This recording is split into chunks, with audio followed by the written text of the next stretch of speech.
I never believed in blind dates.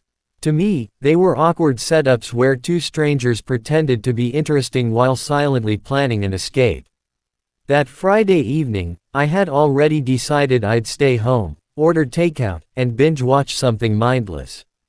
Then my phone buzzed. "Please," my best friend Maya texted. "Just one blind date. I swear he's decent." I sighed, staring at the ceiling of my tiny apartment. Rent was overdue, work had been brutal all week, and my boss had personally shredded my presentation that morning. The last thing I wanted was forced small talk with a stranger. "What's his name?" I typed. "Daniel," she replied. "That's all I know. Don't ask questions. Just go." Something about that should have warned me. But loneliness has a way of lowering your defenses. An hour later, I was standing in front of my mirror, adjusting a simple black dress, telling myself this was just dinner. 2 hours of my life. I could survive that. The restaurant Maya chose was upscale but not flashy, the kind of place where soft music played and candles flickered like they were trying not to be noticed. I arrived 10 minutes early, my nerves buzzing. I scanned the room, wondering which man might be Daniel. Then I saw him. My heart dropped so fast I thought I might faint. He was sitting near the window, posture straight, sleeves rolled slightly, checking his watch. I knew that face. Sharp jawline, calm confidence, eyes that missed nothing. My boss. Daniel Carter. CEO. The man who signed my paycheck. The man who told me that morning, in front of the entire team, that my ideas were promising but immature. I froze near the entrance, my brain screaming at my feet to move in the opposite direction. This had to be a coincidence. Maybe just someone who looked like him. Then he looked up. Our eyes met. Recognition flashed across his face, followed by surprise, then something unreadable. For a moment, neither of us moved. The air between us felt heavy, charged with disbelief. I considered pretending I hadn't seen him and walking out. But my legs betrayed me, carrying me forward like I was on autopilot. "Emily," he said, standing up. "Yes," I replied weakly. "Daniel." There was an awkward pause, the kind that stretches painfully long. "So, blind date?" he asked, one eyebrow lifting slightly. "I guess," I said, forcing a nervous smile. "Unless Maya decided to ruin my career." A corner of his mouth twitched. "She's my cousin." Of course she was. We sat down, the table suddenly feeling too small. My mind raced through worst-case scenarios. Would this affect my job? Would he judge me differently? Was he here as my boss or as a man? "I had no idea," he said first. "If I'd known, I would have told you. I wouldn't have come," I blurted out, then instantly regretted it. He chuckled softly. "Fair." The waiter arrived, saving us from further embarrassment. As we ordered, I noticed how different Daniel seemed outside the office. Less intimidating. More human. No boardroom aura, no sharp commands. Just a man in a quiet restaurant. When the waiter left, silence returned. "Look," he said finally, leaning back. "We can leave. No hard feelings. This doesn't have to be weird." I thought about it. Leaving would be easy. Safe. But something inside me rebelled. "No," I said. "We're already here. Let's just be normal adults." His eyes studied me, as if assessing a risk. Then he nodded. "All right. Normal adults." Conversation started cautiously. We avoided work at first, talking about travel, food, random childhood memories. I learned he grew up with very little, that success hadn't come easily. He learned I worked 2 jobs in college, that my confidence at work was hard-earned, not natural. Somewhere between appetizers and laughter, the tension softened. "You're not what I expected," he said. "Good or bad?" I asked. "Better," he admitted. I should have stopped him. I should have drawn a line. But hearing that from him felt dangerous and thrilling. Then he added quietly, "At work, I can't afford to be wrong about people." I swallowed. "And tonight?" "Tonight," he said, meeting my eyes, "I can afford to be curious." That word lingered between us. When dinner ended, neither of us reached for the bill immediately. Time felt suspended, like the universe was holding its breath. I don't want this to complicate things at work, I said softly. Neither do I, he replied. But I don't want to pretend this didn't happen either. Outside, the night air was cool. We stood there, uncertain, like teenagers instead of two professionals with carefully built lives. I'll see you Monday, I said. Yes, he answered. Then, after a pause, and Emily, thank you for staying. As I walked away, my heart pounded. I knew one thing for certain. That blind date wasn't a mistake. It was the beginning of something that could change everything. The weekend passed too quickly and too slowly at the same time. Every spare moment, my mind replayed that dinner, Daniel's laugh, the way his voice softened when he spoke about his childhood, the intensity in his eyes when he said he was curious. I told myself it was just chemistry, just a strange coincidence. By Monday morning, I had convinced myself I could walk back into the office like nothing had happened. That confidence lasted until the elevator doors opened. Daniel stood inside, alone, scrolling through his phone. He looked up as I stepped in, surprise flickering briefly across his face before he masked it with his usual calm professionalism. "Good morning, Emily," he said, his tone perfectly neutral. "Good morning, sir," I replied automatically, then cursed myself internally. "Sir. Why did I say sir?"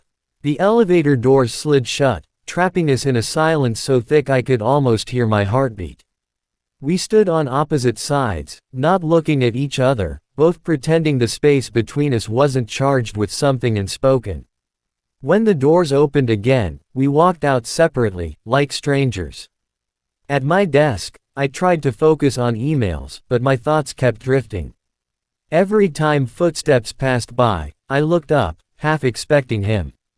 Around mid-morning, an internal message popped up on my screen. "Daniel Carter, can you come to my office for a moment?" My stomach tightened. I stood outside his glass-walled office, smoothing my blazer, reminding myself this was just work. I knocked. "Come in." He gestured for me to sit. The door closed behind me, and suddenly, the walls felt too close. "This is strictly professional," he said immediately. "I want to be very clear." I nodded. "Of course. There's a new project," he continued. "High priority. I want you to lead it." I blinked. "Me? Yes. Your presentation last week, despite my criticism, showed potential. This project will determine the company's next expansion. It's sensitive." A mix of pride and fear surged through me. "I won't disappoint." "I know," he said softly, then caught himself and cleared his throat. "That's all." As I stood to leave, he added, "About Friday." I froze. "What happened outside of work stays outside of work," he said. "If at any point you're uncomfortable, tell me." I met his gaze. "The same goes for you." Something shifted in his expression. Respect, maybe. Or relief. Over the next few weeks, the project consumed my life. Late nights, endless meetings, pressure like I'd never felt before. Daniel was demanding but fair, pushing me harder than anyone ever had. Sometimes our eyes would meet across the conference table, and for a split second, the memory of that night would surface, then disappear. One evening, the office was nearly empty. I was still working, eyes burning from staring at my screen. A knock sounded on my cubicle wall. "You're still here," Daniel said. "So are you," I replied. He glanced at my screen. "You're overthinking this section." I leaned back, exhausted. "Then tell me what you do." He pulled up a chair beside me, closer than necessary. As he explained, his arm brushed mine. It was accidental, but neither of us moved away. The air changed. "I should go," he said quietly, standing up too fast. But before he reached the door, I spoke. "Daniel." He turned. "This isn't just curiosity anymore, is it?" He exhaled slowly. "No." Silence stretched between us. "This is dangerous," he said. "I know. You could get hurt. So could you." He looked at me like he was fighting a battle inside himself. Finally, he said, "Dinner. Not a date. Just dinner. Somewhere public." I hesitated for half a second. Okay. Dinner turned into laughter. Laughter turned into long walks. Long walks turned into conversations that felt too honest, too intimate. He told me about the loneliness at the top, about the constant suspicion people had of his intentions. I told him about the fear of being invisible, of working twice as hard just to be seen as enough. Somewhere along the way, lines blurred. But secrets don't stay buried forever. Whispers started at the office. Lingering looks. Half smiles. A colleague asked casually if I'd been getting special attention. I laughed it off, but the seed of doubt had been planted. Then HR called me in. "There's a concern," the woman said carefully. "About favoritism." My chest tightened. "There's nothing inappropriate. We just need transparency," she replied. "For everyone's protection." That night, I confronted Daniel. "They know," I said. "Or at least, they suspect." His jaw tightened. "I never wanted this to affect you. But it is," I said, voice shaking. "I don't want my success to be questioned." He stepped closer. Then we stopped. The word hit harder than I expected. "Just like that?" I asked. "For now," he said. "Until the project is done. Until things settle." I nodded, even though it felt like agreeing to something I didn't fully understand. The next day, he was distant. Professional to the point of cold. It hurt more than I'd anticipated. I threw myself into work, determined to prove myself. The project presentation arrived. Board members. Investors. Pressure like a spotlight. I stood there, confident, prepared. As I spoke, I felt Daniel's eyes on me, not as a man, but as a leader recognizing strength. When I finished, the room erupted in applause. Afterward, the board approved everything. Later that evening, Daniel stopped me in the hallway. "You were incredible," he said quietly. "Thank you," I replied, my voice steady. There was a pause. "This changes things," he added.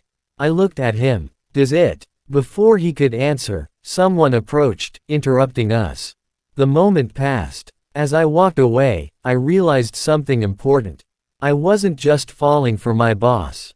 I was standing at the edge of a choice, between safety and something real.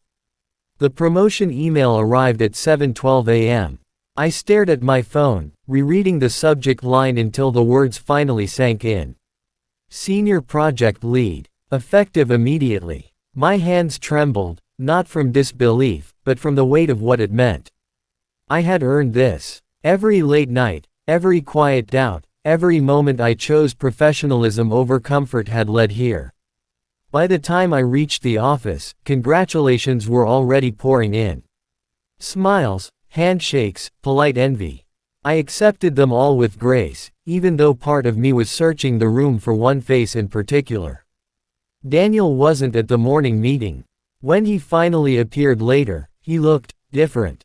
Tired, maybe. Or guarded. He nodded at me across the room, nothing more.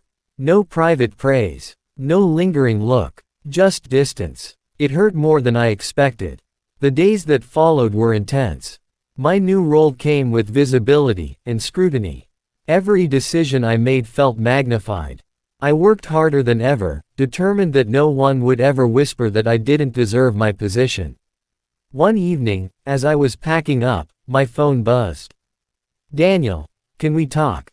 "After work." "My office." I hesitated, then replied yes.